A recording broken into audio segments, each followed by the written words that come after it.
rolling right along with the 2012 Just Blues Music Foundation, live from Memphis, Tennessee.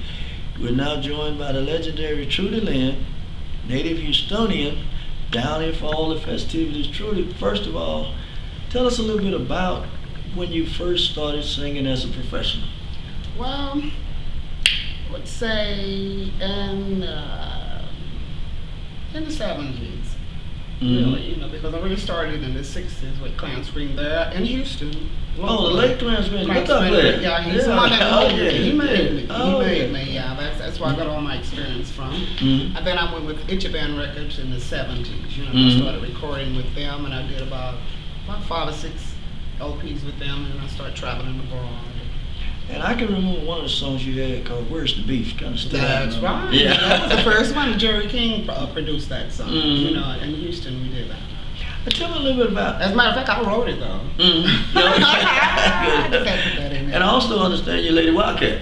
Oh yeah. Go way to go. That's right. Phyllis really sang. Oh yeah. But tell us a little bit about what is your favorite song of all the songs you recorded? Does one stand out in your mind if you had to single one out? I know Ernest find that to be a tough question. Because I like them, and just like all the songs we do don't necessarily relate to you, but you can feel it and you feel it for somebody else. So, but boy, I really couldn't say. I really couldn't say. I've got a new release, but it's a single on. It's called "Tight Like That," which is that I'm doing now, and it's nice because it's a re-recording of a 1924 blues song, Clara Smith. She was Bessie Smith's rival back in the day, and I come across this old song, could hardly hear it, and I said, they're saying some good stuff. Speaking of good stuff, the blues always been good stuff. It's a feeling. It's a feeling. People don't understand it. It's a feeling. It's a feeling, You got a lot of people some people sing, got a lot of people that play, and like musicians, I like musicians behind me that are blues musicians because you're not a blues musician and you don't feel this, you're not going to. Right, it doesn't come out. It's supposed to come out, because it's a feeling. It really is. It's a feeling. Well, tell me a little bit about, you talked about the new CD you got, the new single release you have, but talk a little bit about being involved with Just Blues Music Foundation and coming down to Memphis. Well, actually, I've been coming since they moved it here from Atlanta, so for, I would say about 4, maybe 5 years that I've been coming here. And I used to live in Atlanta, and as a matter of fact, Charles Mitchell was my manager when I was working abroad over in the 90s. He was managing Lucky Peterson and all. Okay. Yeah, Ernie Johnson talked about Lucky Peterson. Yeah. Of course, Ernie Johnson, that's a name too. Oh, yes, it is. Dallas boy. That's been around a while. That's right. In your opinion, what do you think needs to happen for younger people to get more of a feel for blues or real music, as some of us call it? Well, what do you think has to happen in order for that to work? I really feel like it's working.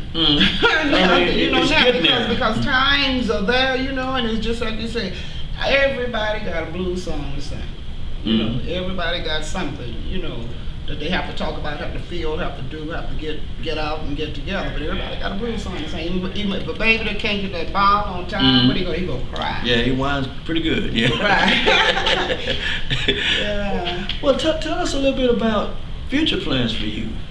Well, right now I'm working on, just like I did this is a single release type like that, and so I'm going to do like volume 1, 2, and 3 on these older blues singers back from 1924 to 39. There's some people not even familiar with, and it's traditional blues, And I want to do some of those recordings. I don't want to go and record something that everybody else has did, Good Morning Heartache and this. I want to reach out there and get some of that stuff that really didn't get heard.